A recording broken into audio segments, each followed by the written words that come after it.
weather, and to the average layman, these simply mean clouds, in varying formations of beauty and majesty. To the experienced pilot, however, these towering cumulus buildups mean much more.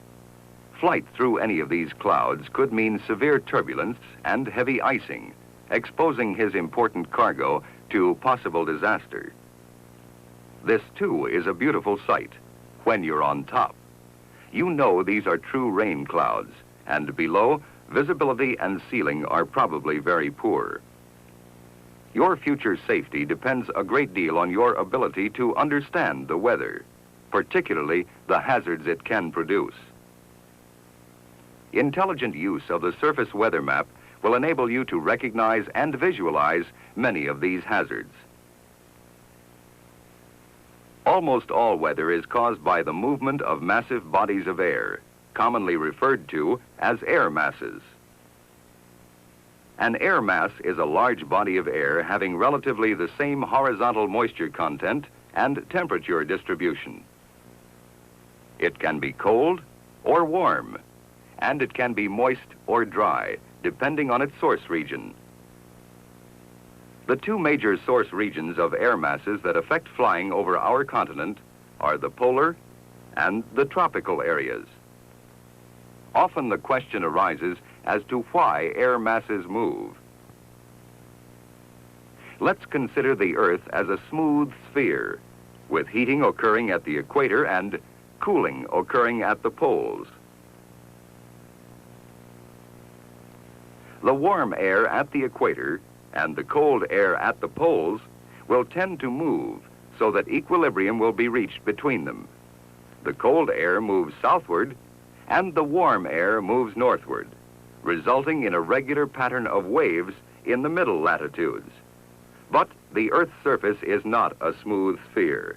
The water areas, land areas, and mountain areas cause this wave pattern to become irregular.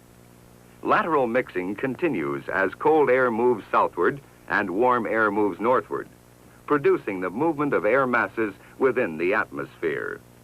Some polar air masses originate in the northern waters of the Pacific and the Atlantic.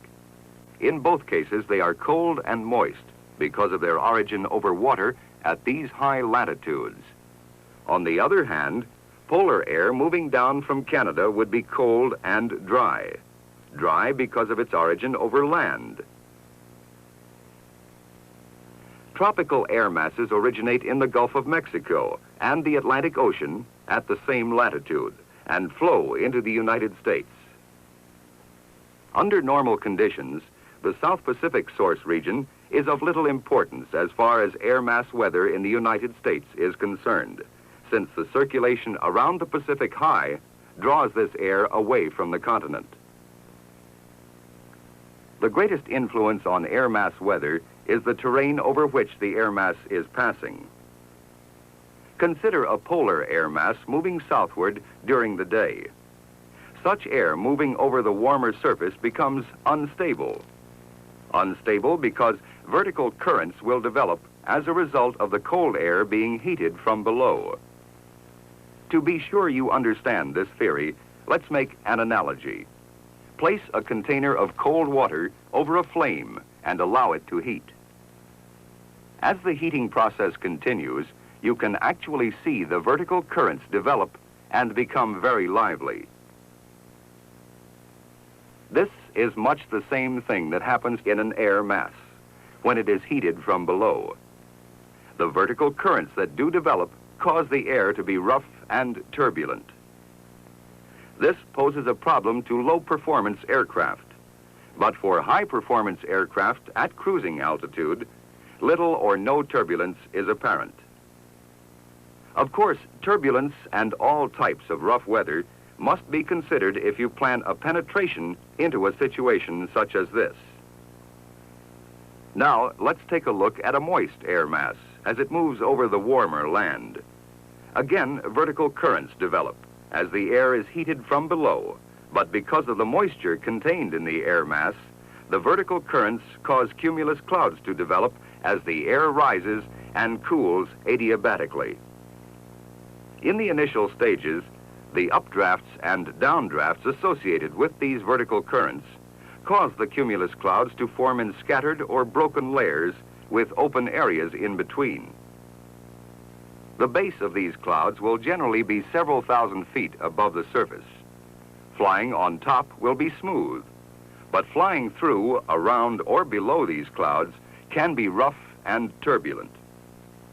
Under certain atmospheric conditions, particularly in the south, the cumulus clouds may continue to build to 50 or 60,000 feet, cover a large area, and produce showers and thunderstorms. When you fly into heavy cumulus buildups, you can expect severe turbulence, damaging hail, and the possibility of heavy icing. Any or all of these conditions are extremely hazardous. In the areas of heavy cumulus activity, visibility is restricted by the clouds and heavy precipitation.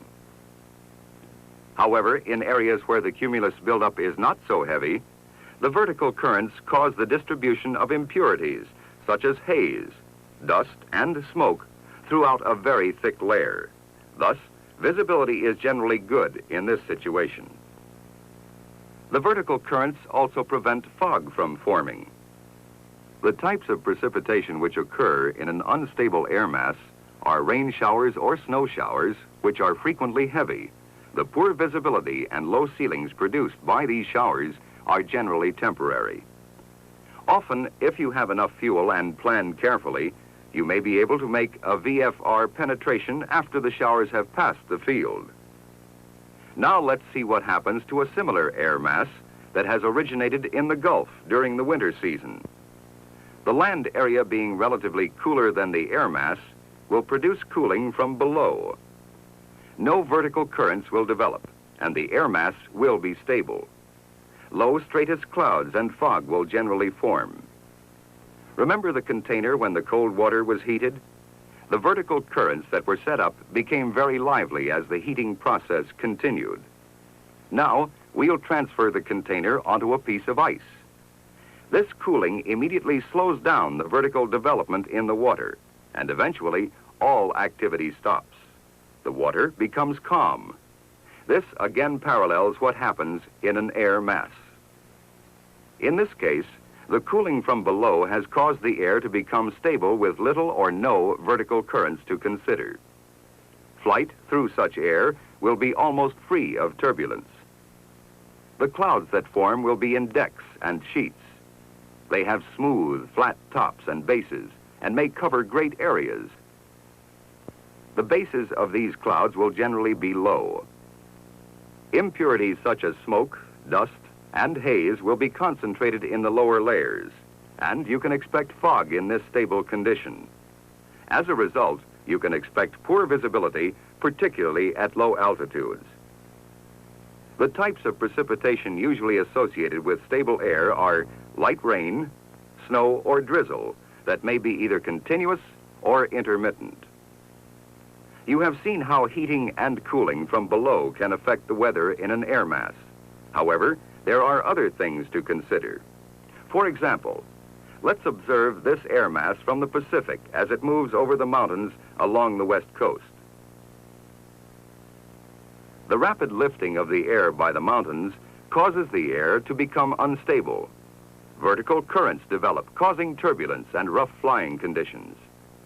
Again, cumulus clouds may spring up and build into thunderstorms. In the rain showers beneath these clouds, the ceilings will be low and the visibility poor. When the air mass descends beyond the mountains to the Great Plains area, the cumulus clouds tend to dissipate because the relative humidity decreases and the air becomes stable. This decrease in relative humidity is caused by adiabatic heating as the air descends. We have shown you the general characteristics and the causes of both the stable and the unstable air mass. Remember that the unstable air mass produces cumulus clouds with generally good ceilings. Visibility is good except in areas of heavy cumulus activity and precipitation. Turbulent or rough flying conditions will be encountered, particularly for low-performance aircraft. The stable air mass may produce layers of stratus clouds. As a rule, you can expect poor visibility. Light rain, snow, or drizzle may occur, but smooth flying conditions are generally associated with a stable air mass.